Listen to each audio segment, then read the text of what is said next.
moi de vous souhaiter la bienvenue au sein de l'INRSP pour la 10e édition du Café scientifique. Je me nomme Nathalie Johnny. Je travaille au Journal scientifique et technique du Mali, JSTM. Dans le cadre de la promotion de la science au Mali, JSTM organise différents événements tels que le Café scientifique. C'est avec un immense honneur que nous accueillons aujourd'hui le professeur Agori Akignam, conférencier du mois, qui traitera le thème de quel type d'aliments faut-il pour quel groupe de population. De nationalité malienne, le professeur Agori est titulaire d'un PhD et MD. Il est professeur d'enseignement supérieur et chercheur spécialiste en santé publique et nutrition. En 1988, le professeur démarre sa carrière professionnelle comme responsable national des enquêtes alimentaires et nutritionnelles au système d'alerte précoce du Mali, SAP. Un an plus tard, il ouvre le premier centre de santé communautaire du pays qu'il dirigea pendant une dizaine d'années. La réussite du modèle de l'ASACOBA ouvrira la porte à une extension de la politique DCSCOM à travers le pays. Le professeur Akori est titulaire de plusieurs ouvrages dans le domaine de la santé publique et nutrition.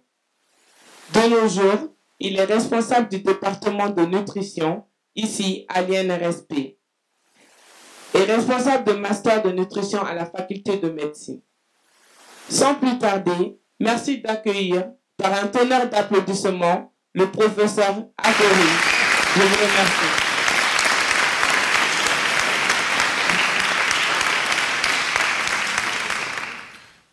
Merci.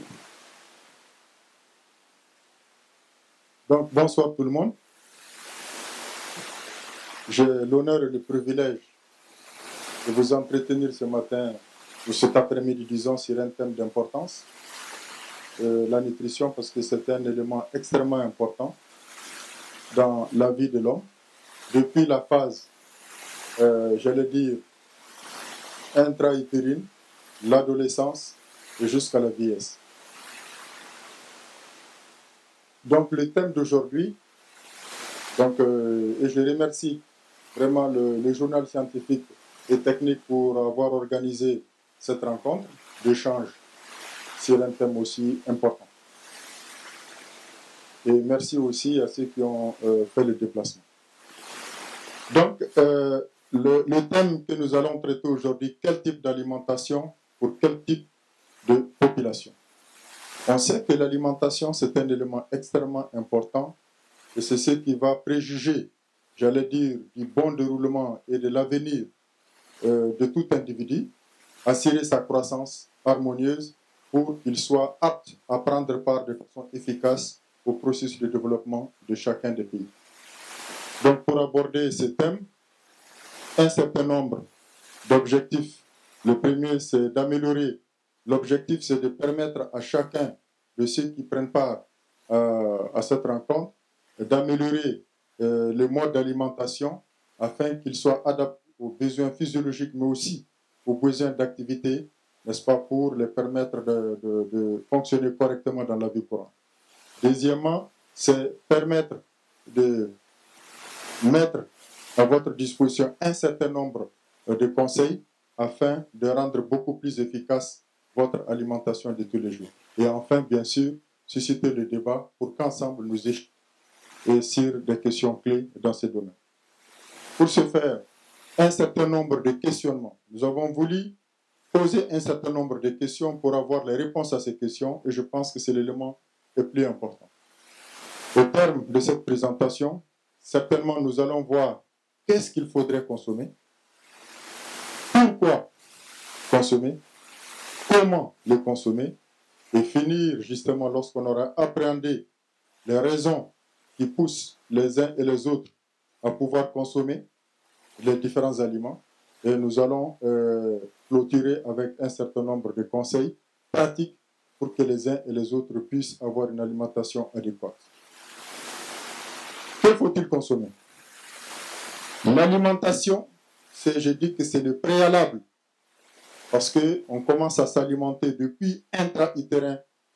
Le fœtus déjà dans le ventre de sa mère, à travers le placenta, est en train de s'alimenter. Et en réalité, il capte déjà les odeurs, les sensations depuis de façon intra-utérine.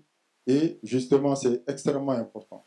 Donc, pour avoir une bonne alimentation, la première des choses, il faudrait manger de façon suffisante. Donc, la première qualité d'une alimentation, c'est qu'il faudrait qu'elle soit suffisante. Suffisante pourquoi? Il faut manger à sa faim. Tout le monde n'a pas les mêmes besoins.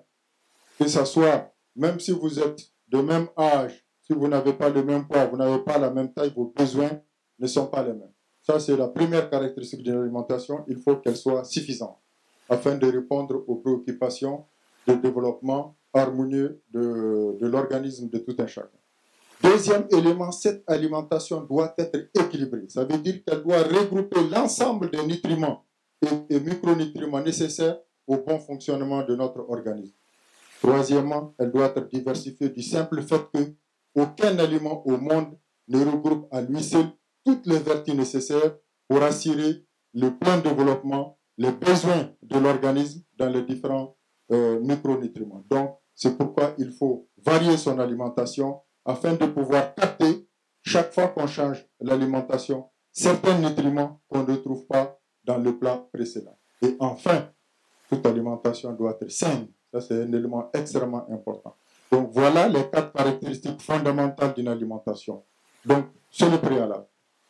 Et c'est pour cette raison que nous avons la pyramide alimentaire. Et cette pyramide alimentaire, elle regroupe l'ensemble des aliments que nous devons consommer et comment nous devons les consommer, à quel rythme. Le premier aliment, c'est l'activité physique. Ça paraît bizarre, mais le premier aliment, c'est l'activité physique. Il faut que les gens fassent une activité physique soutenue, régulière, ne serait-ce que 2,5 km par jour, mais de façon assez douce. C'est le préalable à une bonne alimentation. Deuxième aliment, c'est l'eau et les boissons non sucrées, boissons naturelles, les jus de fruits. Ça peut se consommer en volonté. Il n'y a pas de limite. Tant que vous pouvez consommer, on verra que l'eau, en fonction du milieu, il faudrait combler les apports et pour compenser les pertes. Et donc, il faudrait au moins consommer près de 2,5 litres par jour chez l'individu. Et on verra que l'organisme, tout organisme est constitué d'eau. Près de 70% de notre corps est constitué d'eau. Et beaucoup plus chez le nouveau-né et l'enfant. Deuxième aliment. Le troisième groupe d'aliments, ce sont les céréales. Revenez à la diapo, s'il vous plaît, précédente. C'est les céréales. C'est la base de notre alimentation. Elle constitue pratiquement les 3 quarts de ce que nous mangeons. Ça, c'est un élément important. Et ici, quand on dit les céréales, il est important de consommer des céréales complètes, c'est-à-dire non transformées. Si vous mangez du riz, il faut qu'il soit du riz non blanchi. Si vous mangez du mil, tel que habituellement les gens le font, aujourd'hui, avec toutes les machines, on enlève le son, alors que le son, c'est l'élément clé qui contient pas mal de sels minéraux et de vitamines dont on se débarrasse, alors que c'est extrêmement utile. Si on revient à l'alimentation traditionnelle, vous voyez que beaucoup de populations, ils vont moudre le mil, ils l'écrasent, et en ce moment, le son reste, et donc, ça a beaucoup plus d'apport énergétique que de se débarrasser du son. Et d'ailleurs, le son est utilisé dans le traitement des diarrhées parce qu'il est très riche en fibres alimentaires, et les fibres alimentaires sont reconnues pour être protectrices contre notamment les cancers. Ensuite, les fruits et légumes qu'il faut consommer comme vous voulez. Vous voyez la pyramide, au fur et à mesure qu'elle se rétrécit comme une pyramide, ça veut dire que vous pouvez manger tous les jours un certain nombre de fruits, 5 à 7 fruits et légumes par jour, et ça, il n'y a pas de problème, et il faut aussi les varier. Ensuite, on voit qu'il faut manger maintenant le lait et les produits laitiers. Et là, vous voyez, pas en grande quantité. Donc, au fur et à mesure qu'on évolue dans la pyramide, on rétrécit la quantité et le nombre de fois qu'il faut consommer ces aliments. Ensuite, les viandes, qu'elles soient les viandes rouges ou viandes blanches. Et enfin, les 2 sommets de la pyramide, ce sont les matières grasses. Là, qu'il faut consommer avec modération. Et enfin, les produits sucrés. Donc voilà les 7 groupes d'aliments. Et le 8e, c'est l'activité physique. Donc ça veut dire si vous voulez avoir une bonne alimentation, il faudrait que l'ensemble de ces groupes d'aliments, vous puissiez les consommer et de façon régulière. On y va? On peut passer, c'est ça, les différents groupes d'aliments avec les fonctions et les uns et les autres. Pourquoi consommer? On consomme parce que tout ce que nous consommons sert, dans un premier temps, à nous maintenir en vie. Ça veut dire quoi? Ça veut dire que tout ce que nous consommons, ça permet de nous maintenir en vie, maintenir la respiration. Même si vous dormez, vous respirez. Et ça dépense de l'énergie. Même si vous dormez, le cœur bat. Même si vous dormez, il y a la transpiration, la perspiration, c'est-à-dire le rejet de gaz carbonique, c'est-à-dire à travers la respiration ou bien la sédation. Tout ça, ça dépense de l'énergie. Et tout ce que nous consommons, 50 à 60% de ce que nous consommons, l'énergie qu'il produit sert essentiellement à maintenir ce qu'on appelle le métabolisme de base, c'est-à-dire nous maintenir en vie. Ça, c'est un élément important. Deuxièmement, pourquoi nous consommons? C'est permettre, lorsque nous nous alimentons, ça aussi, la mastication permet effectivement de produire de l'énergie, et cette énergie aussi, c'est près de 10% des aliments que nous consommons, c'est pour entraîner une dépense énergétique. Donc, vous voyez, il ne reste plus que 20 à 40% de ce que nous consommons en termes d'apport énergétique qui va servir à notre activité de tous les jours. Soit selon l'intensité de l'activité, vous avez besoin de plus d'énergie. Donc, vous voyez, pourquoi nous mangeons? Un, c'est pour nous maintenir en vie. Donc, assurer le métabolisme basal, les fonctions essentielles, indispensables. Et deuxièmement, assurer notre activité physique de tous les jours. Quand vous n'avez pas d'aliments, qu'est-ce que l'organisme va faire? Il va puiser sur ses réserves. D'abord, il va brûler les graisses. C'est pourquoi on maigrit. Après avoir brûlé les graisses, si toujours il n'y a pas d'apport alimentaire supplémentaire pour combler les besoins, il va commencer à brûler les muscles. Et enfin, tout ça au détriment du métabolisme basal, parce que c'est ce qui permet la vie. Et si malgré tout, il n'y a pas d'apport alimentaire supplémentaire au bon fonctionnement de notre organisme. Et puis, bien sûr, les végétaux. Et donc, voilà. Les apports caloriques, eh bien, les buveurs d'alcool, il faut savoir que c'est énergétique, c'est 7 kilocalories, mais ce n'est pas conseillé. Et les fibres alimentaires apportent 2 kilocalories. Donc, nous avons vu maintenant pourquoi consommer. Et pour cette raison, nous avons les apports énergétiques sont de 2 groupes. D'abord, j'avais dit que nous avons les apports énergétiques liés aux aliments qui produisent de l'énergie, mais il y a la phase structurelle du fait que les protéines sont partie intégrante de la constitution de nos cellules. Donc ça, c'est le deuxième élément, mais les sels minéraux aussi et les vitamines sont indispensables. On continue. Donc, en réalité, ce que nous mangeons, ce n'est autre chose que pour produire l'énergie nécessaire pour faire face à nos besoins. Comment ça se calcule? Tout ce que nous mangeons, je dis, ça dépend de l'effort et de l'activité physique, ça dépend du poids, ça dépend de la taille, ça dépend de l'aspect physiologique. Quelqu'un de 1,10 m a plus besoin de faire face à toutes les dépenses énergétiques, ne serait-ce que la circulation. Je pense qu'une girafe, pour que le cœur pompe de l'énergie jusqu'à aller au niveau du cerveau, ça prend plus de temps. Donc les dépenses énergétiques sont plus importantes. De la même manière, quelqu'un de plus grand a plus de besoin d'énergie que quelqu'un, que mes cousins qui ont 1,50 m, 1,60 m. Donc, cette dépense dépend de l'activité. Et cette activité, chez la femme ou chez l'homme, ça varie. Le métabolisme de base, c'est 2778 kilocalories par jour chez l'homme et 1318 chez la femme. À cela, il faut ajouter le reste de l'énergie dont on a besoin pour faire face à notre activité de tous les jours. Et ça varie en fonction de l'intensité de l'activité. On applique seulement à ce métabolisme basal, qui est prédéfini par une réaction complexe, ça a déjà été défini, on multiplie par un coefficient qui varie de 1,18 à 2,10 chez l'homme et de 1,36 à 0,32 chez la femme. Autrement dit, une femme qui a une activité habituelle pas très intense a besoin de 2000 kcal par jour, alors que l'homme qui a la même activité a besoin de 2700 kcal. Suivant. Donc c'est pour rappeler un peu quelques éléments importants par rapport aux besoins énergétiques. Il faut savoir qu'une femme enceinte a plus de besoins énergétiques qu'une femme normale. Donc quand vous prenez une femme qui a une activité modérée, qui a besoin de 2000 kcal comme on l'a dit tout à l'heure, ou de 2800, lorsqu'on tombe enceinte, les besoins augmentent.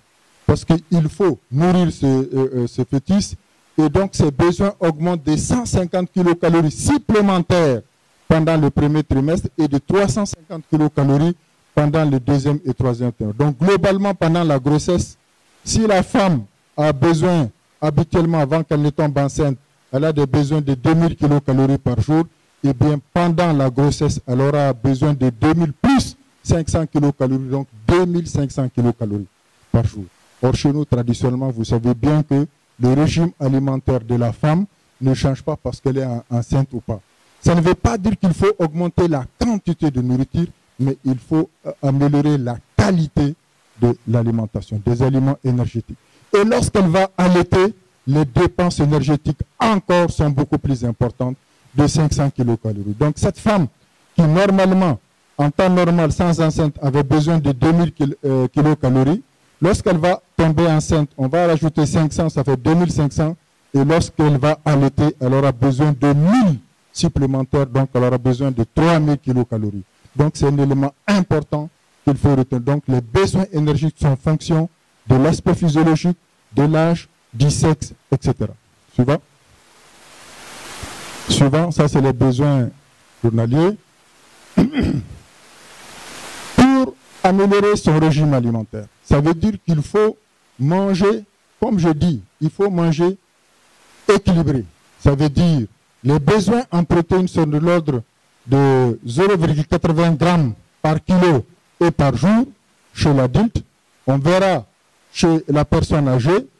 Chez la personne âgée, on a des besoins un peu plus importants, les mêmes besoins que l'adulte en protéines, parce qu'il a besoin de conserver ses muscles. Surtout, il ne fait pas beaucoup d'activité, donc tout muscle qui ne travaille pas s'atrophie.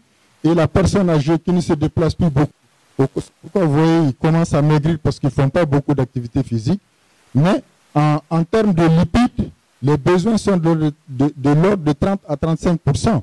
Donc, sont beaucoup plus importants chez la personne âgée que chez l'adulte normal. Alors que chez l'enfant, les besoins les plus importants, c'est surtout en protéines, parce que c'est eux qui rentrent dans la constitution cellulaire, donc il est en pleine croissance, donc il a besoin de plus de protéines que le sujet normal ou la personne âgée. Oui, ça c'est des éléments assez importants. En termes de lipides, les lipides, ça c'est donc, il faut retenir que normalement, les lipides, il faut prendre, il y a les lipides d'origine animale et d'origine végétale, il faut consommer moitié pour moitié, mais pour ces graisses, il faut beaucoup faire attention. Normalement, on doit consommer un quart d'acide gras saturé, un quart d'acide gras polyinsaturé et la moitié d'acide gras. Ça, c'est assez compliqué, ce n'est pas la peine, on continue. Donc, pour les besoins en glucides, j'ai dit, ce sont les plus importants. Parce que eux, c'est eux qui vont mobiliser l'énergie rapidement dont vous avez besoin. Ce n'est pas parce que leur valeur calorique est importante, mais c'est la capacité de donner rapidement de l'énergie qui fait qu'on les appelle aliments énergétiques. Dans ces glucides, c'est-à-dire les céréales, les légumes, etc., il y a ce qu'on appelle les sucres rapides et les sucres lents. Les sucres rapides, vous prenez du bonbon, vous prenez du sucre, mais vous prenez de l'amidon, c'est-à-dire une mouche de pain. C'est un sucre, mais c'est mis rapide. Ça veut dire l'énergie qu'il va mobiliser ne sera pas mobilisée à la même vitesse que lorsque vous allez prendre du thé sucré ou de la bouillie sucrée. Vous voyez? Donc, le sucre qui se trouve dans la bouillie va vous donner rapidement de l'énergie, mais le mil qui a servi à faire cette bouillie-là va vous donner de l'énergie, mais un peu plus tard. On continue?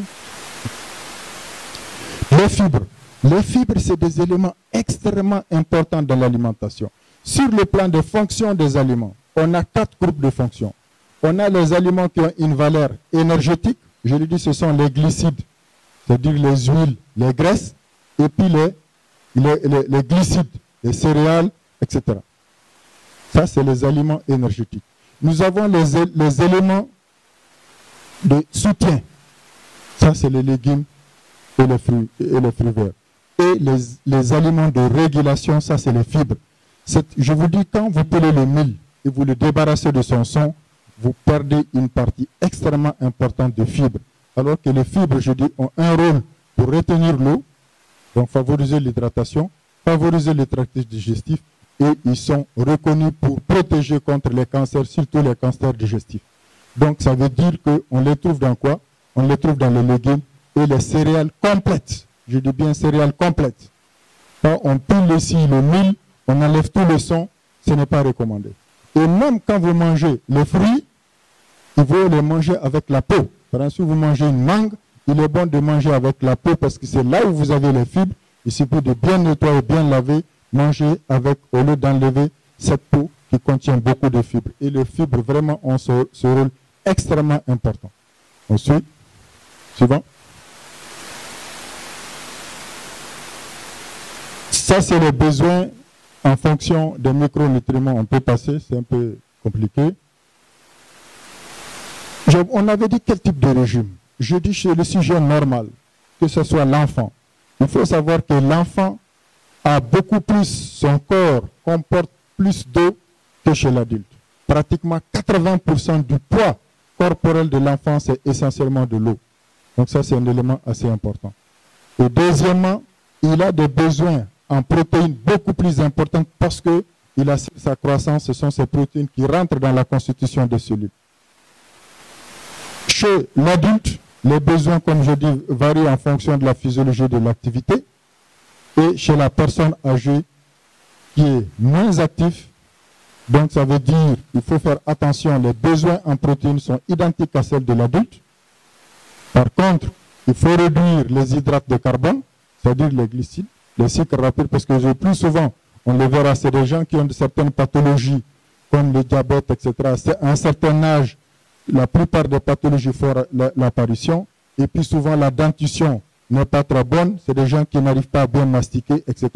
Donc il y a un certain nombre de problèmes qui arrivent, donc il faut leur donner de laitage, parce que le calcium, les os commencent à se fragiliser, et donc si vous ne faites pas attention, et je dis des glucides, parce que c'est ce qui va les appuyer. Ils ne mangent pas beaucoup, même physiologiquement il y a un manque d'appétit, et donc il faut leur donner des aliments en petite quantité, mais avec une forte valeur énergétique. Et ça, ce sont les lipides, tout simplement. On verra le type de lipides qu'il faut donner, ceux qui n'entraînent pas l'apparition de cholestérol, comme l'olive, l'arachide, l'huile d'arachide, etc. Les végétariens, c'est un danger. On a deux types. Il y a ceux qu'on appelle les végétariens et ceux qu'on appelle les végétaliens. Les végétariens, ce sont les gens qui ont sur un régime alimentaire à prédominance de légumes, en tout cas végétaux. Mais ils acceptent le lait, ils acceptent le produit du lait, du fromage. Donc, on vous a dit que les sels minéraux essentiels, les vitamines sont fournis par les fruits et les légumes. Il n'y a pas de problème. Mais les acides aminés essentiels sont fournis surtout par les aliments d'origine animale. Or, s'ils ne mangent pas, il y aura des carences extrêmement importantes à leur niveau. Et pire, ce qu'on appelle les végétaliens, ça veut dire eux, ils ne mangent rien d'origine animale. Même les œufs, même le lait, ils s'abstiennent. Donc c'est un régime purement végétal. Et ça, les carences sont très souvent importantes. C'est les gens qui ont une fragilité des os, une fragilité, beaucoup d'acides aminés qui manquent, etc. Donc ce n'est vraiment pas des régimes qui sont conseillés. On continue. Donc je vais parler des deux, les végétariens et les végétaliens. Suivant. On y va. Quelques besoins spécifiques, j'ai commencé déjà à parler. Nous allons voir la personne âgée. La personne âgée n'a pas les mêmes besoins que l'adulte. Pourquoi? Parce qu'il est vers la fin qu'on appelle de la courbe. Donc, il y a la plupart des organes ne sont pas en bon état de fonctionnement. Et donc, les besoins ne sont pas les mêmes que le jeune enfant ou la personne. Adapter l'apport hydrique au milieu extérieur. S'il fait excessivement chaud, la perte, on a dit les 300 ml moyens qu'on perd par la sueur peuvent être augmentés. Donc, il faut augmenter les apports. Plus vous perdez, le principe c'est d'équilibrer, n'est-ce pas, les pertes. Si vous avez 3 litres de perte, il faut ajouter 3 litres pour équilibrer, sinon la déshydratation s'installe.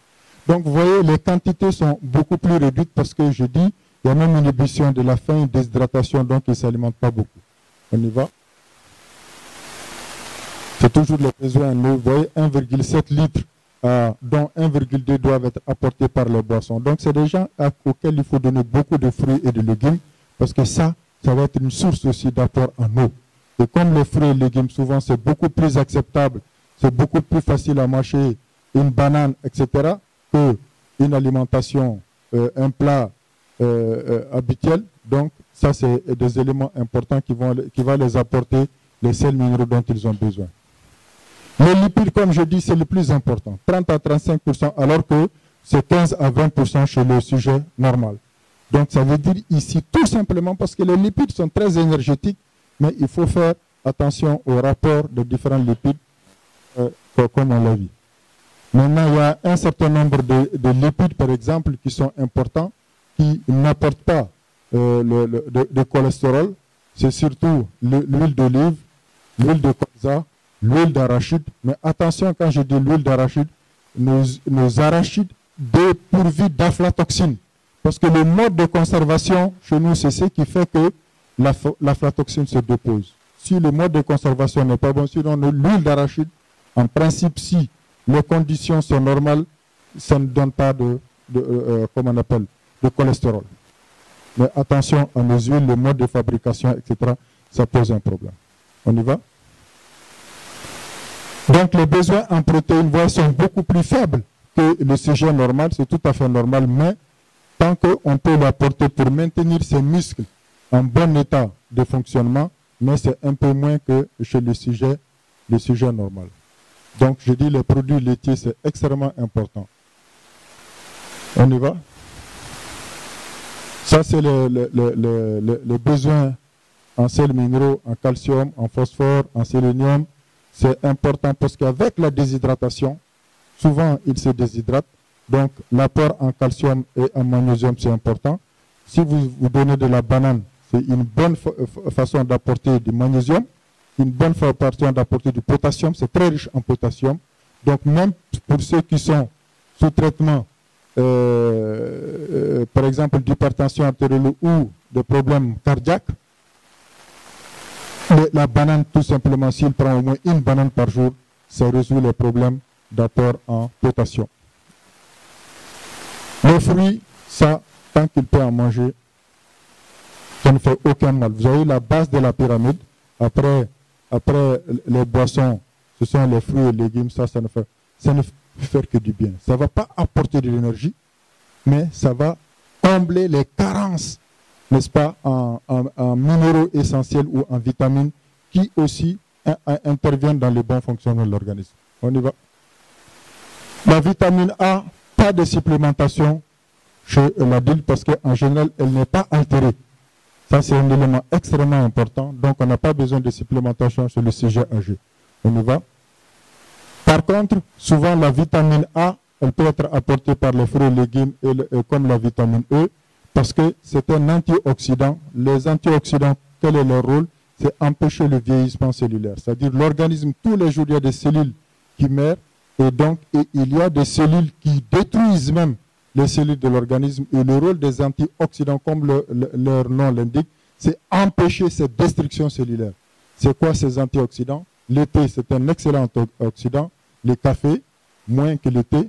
Le chocolat, et puis la plupart des fruits et légumes. Donc, c'est des choses qui sont importantes, surtout les fruits à peau orange, comme le citron, papaye, etc. C'est des bons antioxydants qui empêchent la destruction cellulaire. On y va? Les autres vitamines B6 et B9 aussi, qui sont apportées, le B6 est apporté par les protéines, céréales, viande, etc. On y va, on va aller vite. En somme, les légumes, les hydrates de carbone, c'est-à-dire les céréales chez la personne âgée, doivent être un peu restreints, même s'ils ont un apport énergétique assez important. Mais par contre, ils doivent être suppléés par les fruits et les légumes, sans pourtant les donner. Le lait, bien sûr, et les protéines. On y va? Suivant. L'hydratation, c'est un élément important qu'il ne faut pas oublier chez la personne âgée. Si on se résume, chez la personne âgée, il faut faire attention à quoi? Il faut faire attention à la déshydratation, donc l'alimenter progressivement et plusieurs fois. Il faut faire attention à la décalcification osseuse, donc apporter des aliments laitiers, des produits laitiers pour la source en calcium.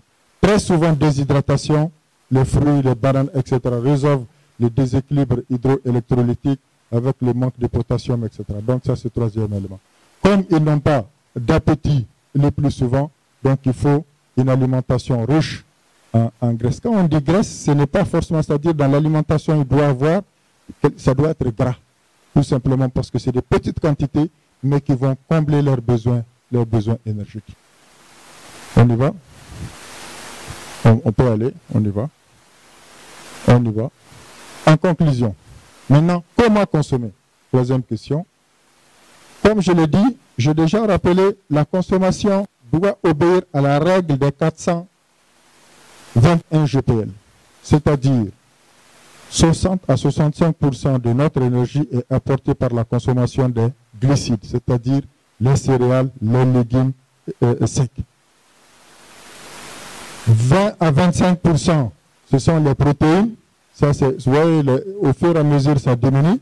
Donc, les glucides, c'est la part de la ration la plus importante. Ensuite, ce sont les protéines qui apportent 15 à 20%. Donc, un peu moins. Ça, c'est 2, comme on dit 4 pour les glucides, 2 pour les protéines et 1 pour les lipides. Et en bas, vous avez les 2 cercles qui sont élargis. Ça, c'est les fruits, les légumes, bien sûr, avec l'eau. Ça, c'est la consommation qui sont abondantes. Suivant. Les dépenses, on y va. Ça, c'est les besoins chez l'homme et la femme. Maintenant, il faut savoir qu'il y a un certain nombre de facteurs qui peuvent influer ces modes d'alimentation. C'est important à connaître. Je dis un exemple. Quand vous faites 1 heure de travail scolaire, ça vous fait une dépense de 143 kilocalories. 1 heure de marche, c'est 96 kilocalories. 1 heure de natation, vous voyez, vous dépensez 388 kilocalories. Et que vous faites 1 heure de football, 526 kilocalories. Ça veut dire que cette activité, quand vous faites ça, il faut compenser cette perte énergétique. Donc, pour dépenser de l'énergie, par exemple, si vous prenez les chips que les gens aiment bien et que je ne conseille pas, c'est très riche en gras et souvent il y a toujours des sucres cachés. Donc franchement, en gros, il faut préférer l'alimentation traditionnelle cuisinée à l'alimentation moderne des grandes surfaces. Ça, c'est la règle générale dans le domaine de l'alimentation. Et quelque chose d'important dans le domaine de la nutrition, c'est ce qu'on appelle la chrononutrition. Ça veut dire qu'il faut manger à des heures précises. Si vous avez l'habitude de prendre votre petit déjeuner à 8 heures, faites tout pour le prendre à pareil moment. Si vous avez l'habitude de prendre le déjeuner à 13 heures ou midi, prenez ainsi de suite.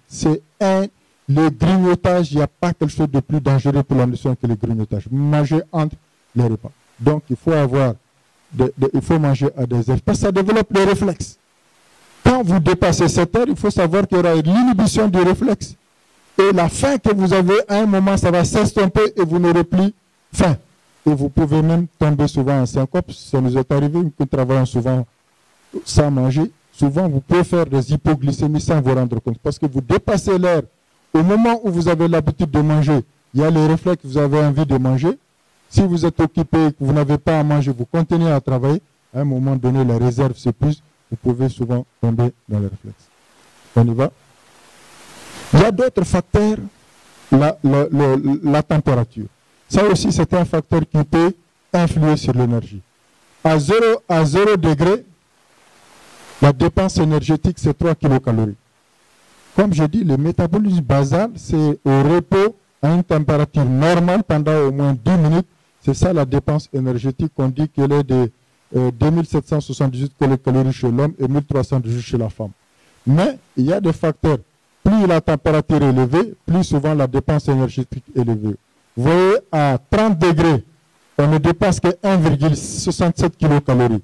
Parce que ce n'est pas très loin de l'homéothermie, la température normale qui est de 37 degrés. On y va.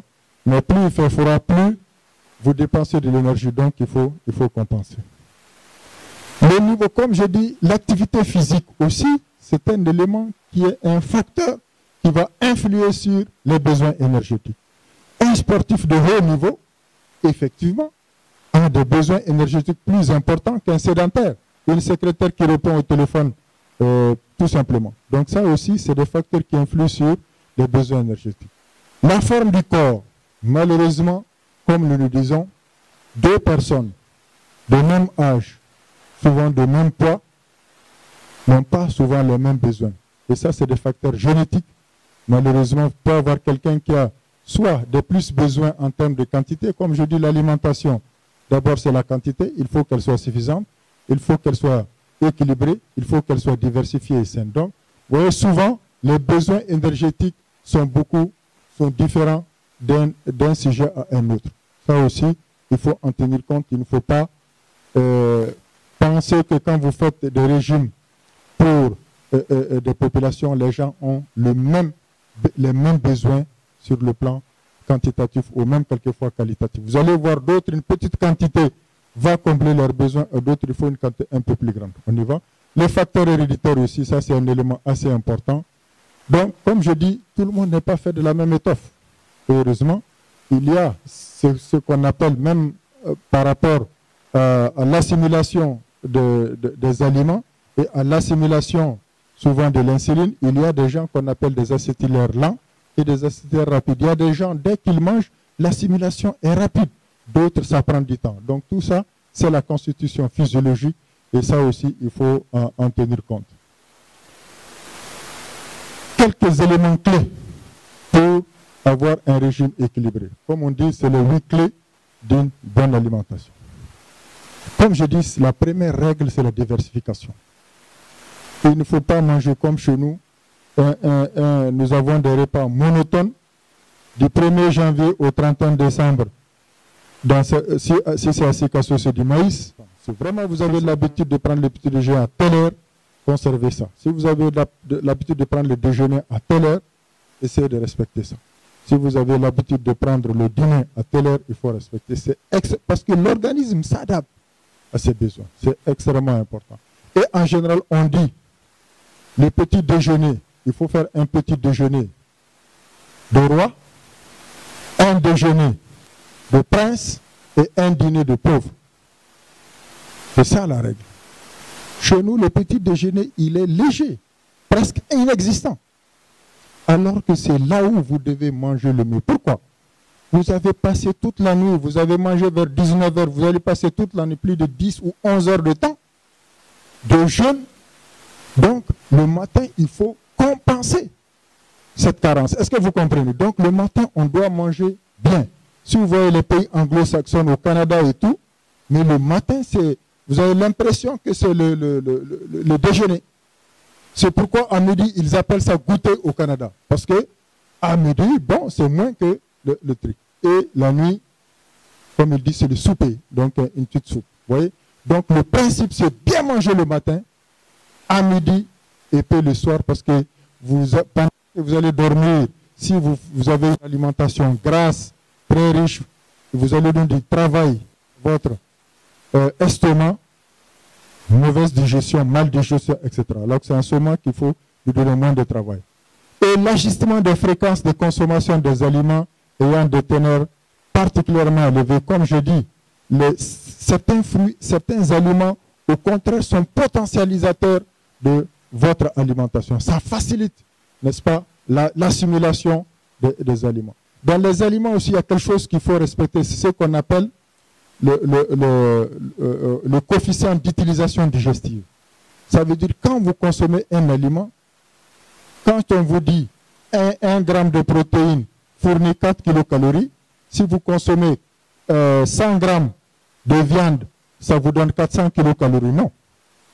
Il faut voir quel est le coefficient d'utilisation digestive. Il y a une partie qui est assimilée, donc utilisée, passe dans l'organisme et donc passe à l'eau. Il y a une partie qui est catabolisée, qui est rejetée. Donc pour chaque aliment, il faut connaître quel est ce coefficient d'utilisation. Est-ce que le coefficient est élevé pour les protéines, sauf s'il y a des ligaments, etc., c'est près de 90%. Pour les glucides, c'est près de 100%, proche de 100%, mais pour certains lipides, c'est moins. Donc ça veut dire qu'il ne faut pas croire que vous avez consommé 100 grammes d'un aliment que vous avez multiplié directement et vous avez cette quantité d'énergie. Non. Il y a une partie qui est assimilée, il y a une partie qui n'est pas assimilée. Et n'oubliez pas ces chélateurs qui vont faire, vous allez manger de la viande, une femme enceinte, il est recommandé de la donner des aliments riches en fer, donc de la viande, des abats, des rognons.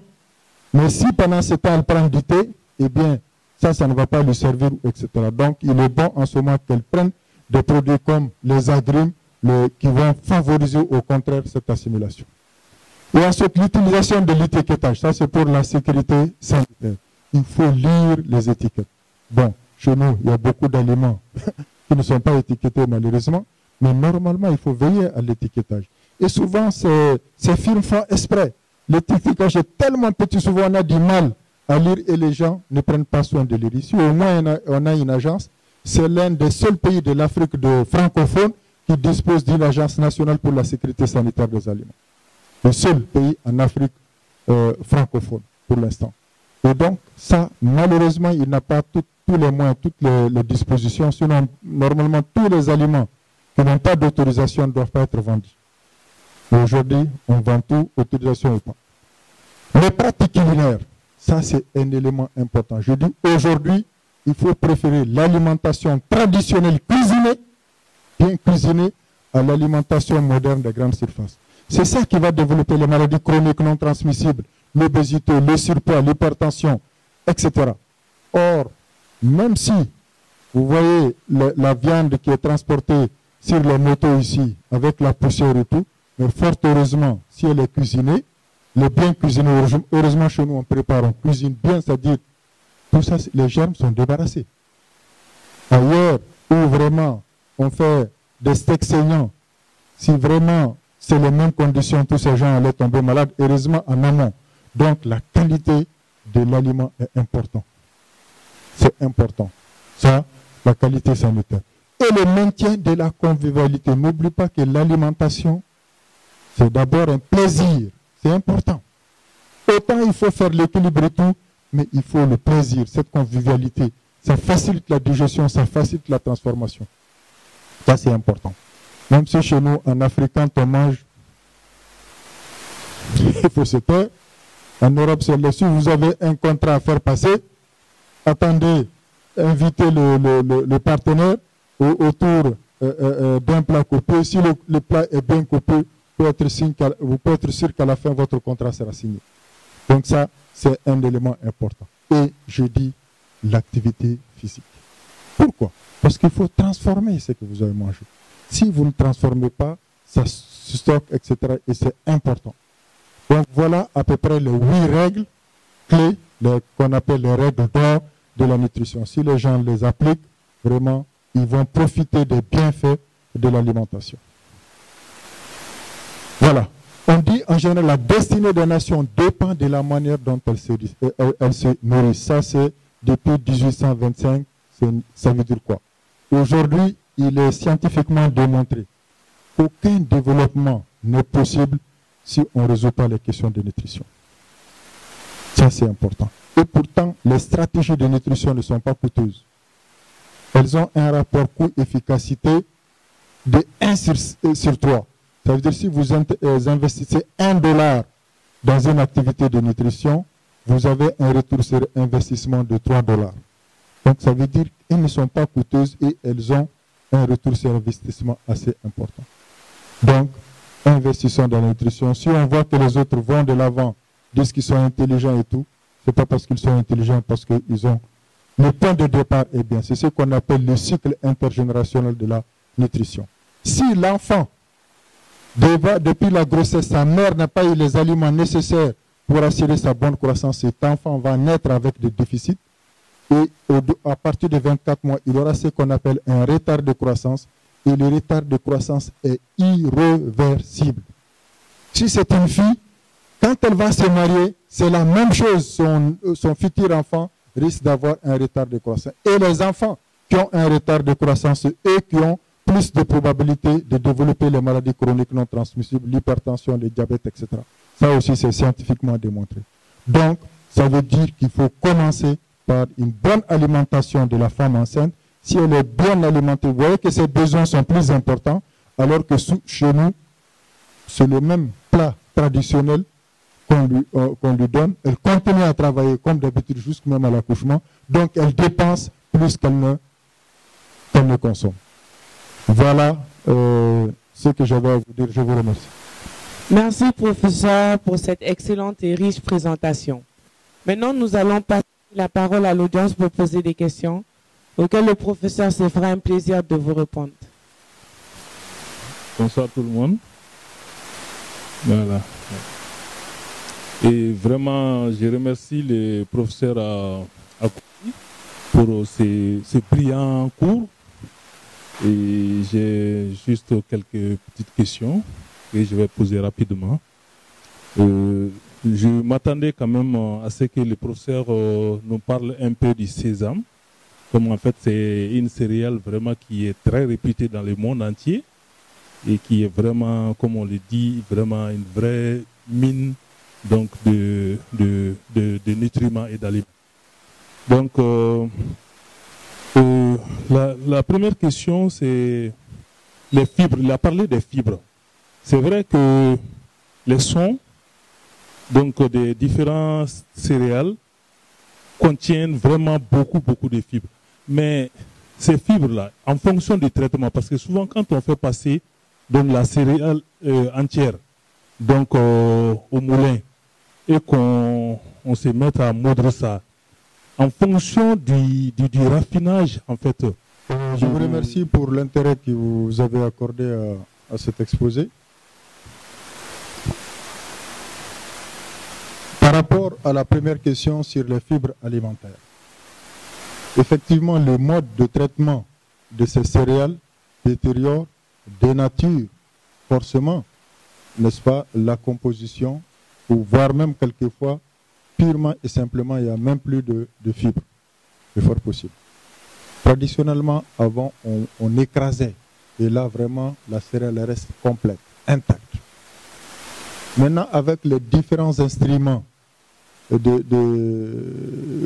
existent, avec le risque d'ailleurs, on voit, il y a une étude, je crois, qui a été menée par l'ANSA, avec les machines qui moudent, il y a des quantités de copeaux de fer qui se déposent progressivement.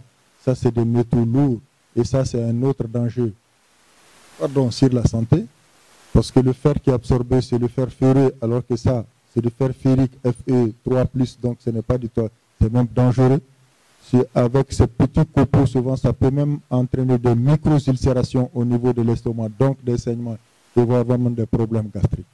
Donc, je ne connais pas trop la qualité, le type de, ça c'est vous les technologues là, des appareils, mais j'ai l'impression en tout cas qu'on enlève à la céréale la partie la plus importante, c'est-à-dire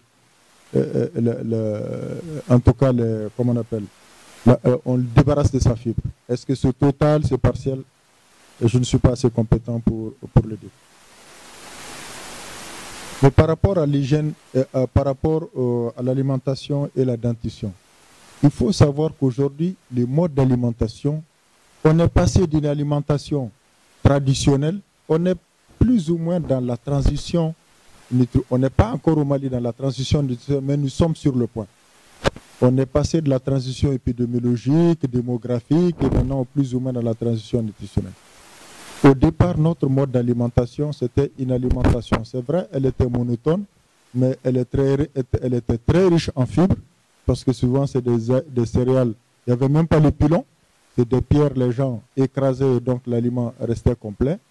Et de plus en plus, les gens compensaient les besoins en sels minéraux et en vitamines avec les produits de cueillette. Il y a pas mal de pays où on prend des jugibiers, comment on appelle, des dattes sauvages, etc. En tout cas, on puisait dans la nature les éléments qui manquent. Aujourd'hui, avec cette sédentarisation, de plus en plus, on va vers une alimentation. À l'époque, l'alimentation était surtout à base de céréales, avec très peu de graisse et très peu de sucre. Très peu de sucre. Donc, c'est vraiment une alimentation saine. Aujourd'hui, on a les deux extrêmes. On a les sucres, on a les graisses. Donc, le problème de dentition, c'est surtout quand vous avez une alimentation trop riche en sucre. Parce que ça se dépose et les germes aiment bien le sucre. La plupart des germes aiment bien le sucre. Et donc, les gens vont développer des caries dentaires, etc. Et effectivement, aujourd'hui, il est rare. C'est rare de voir même un enfant de 15-16 ans qui n'a pas déjà 2 dents en moins. Nous autres, à notre âge, on a nos 32 dents. Et puis c'est terminé, on croise là-bas, on pense que ça va se faire tout seul. Donc je pense qu'il y a vraiment un problème de gouvernance de nos États et vraiment de prise de conscience. Parce qu'aujourd'hui, moi je suis arrivé à la conclusion que le Mali est un pays riche. Il a des potentialités qui sont inexploitées. Inexploitées. Maintenant, la notion de revenir pour connaître, il demande de revenir sur l'alimentation des jeunes, des adultes et des personnes âgées. Donc, d'abord, pourquoi pour quel type de population? L'alimentation des enfants, mais les personnes âgées, c'est un cas tout à fait particulier et souvent qu'on ne comprend pas. Et il y a des personnes qui mettent des dénutritions. Pas parce qu'elles ne sont pas couvertes d'affection linéaire, ce n'est pas parce que les aliments les manquent, mais on vient leur donner l'aliment, et puis on va, et papa qui n'a pas mangé, pourquoi, etc. Et on leur donne le plat cuisiné, souvent qu'il ne leur convient pas, ils ne peuvent pas manger, etc. C'est un plat spécial, comme pour les enfants, à un certain âge, il faut des plats. Même lorsque, en cas de socialisation, l'enfant, à partir de 2 ans, commence à manger, c'est bien qu'il commence à manger avec le groupe d'enfants, mais il faut laisser son plat à part parce qu'il va être distrait, il ne va pas manger au même rythme que les autres, il ne mangera pas à sa façon, il ne pourra pas couvrir ses besoins. Après, la mère doit l'appeler, 1 heure, 2 heures après, le faire asseoir à l'écart, il a son plat à part, sinon il risque d'être dégoûté. Donc c'est pourquoi on ne peut pas aborder du tout lors de la même conférence. Sinon, grosso modo, la personne âgée, on dit les 2 extrêmes de la vie, c'est la même chose. Le nouveau-né et la personne. Parce que là, il est en croissance, l'autre, au contraire, il est en évolution.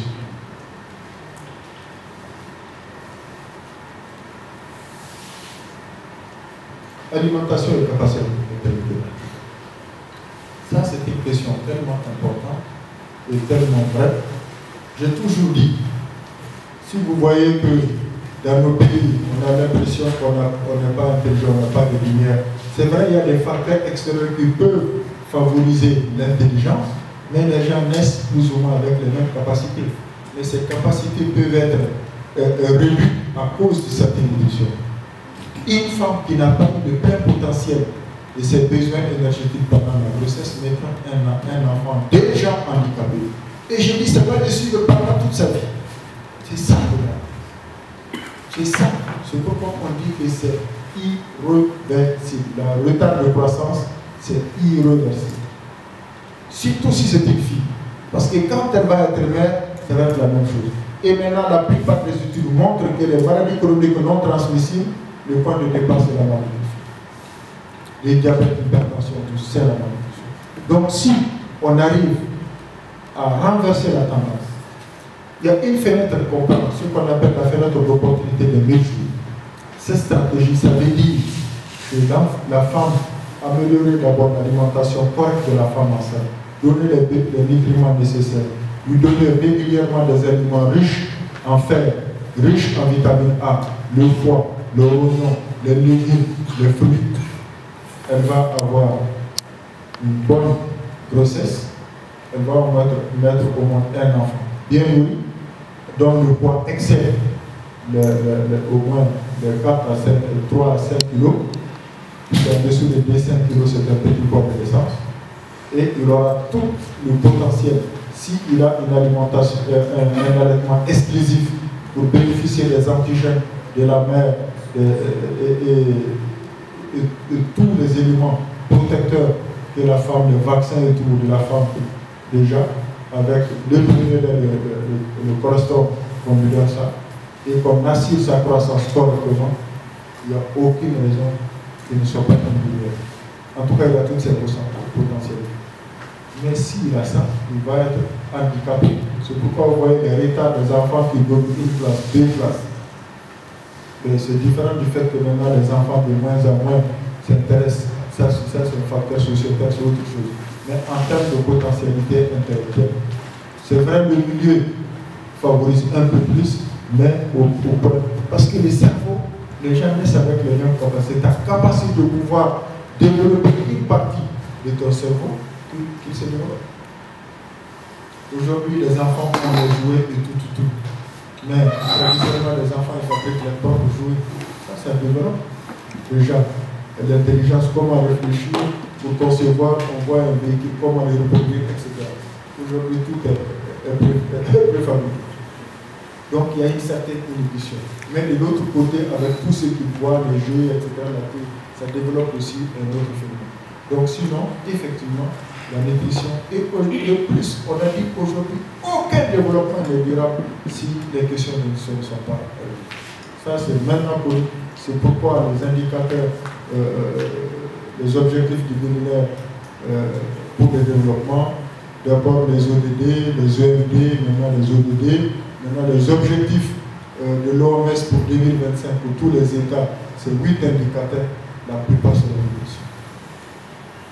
Si on résout ça, la marge de développement est possible.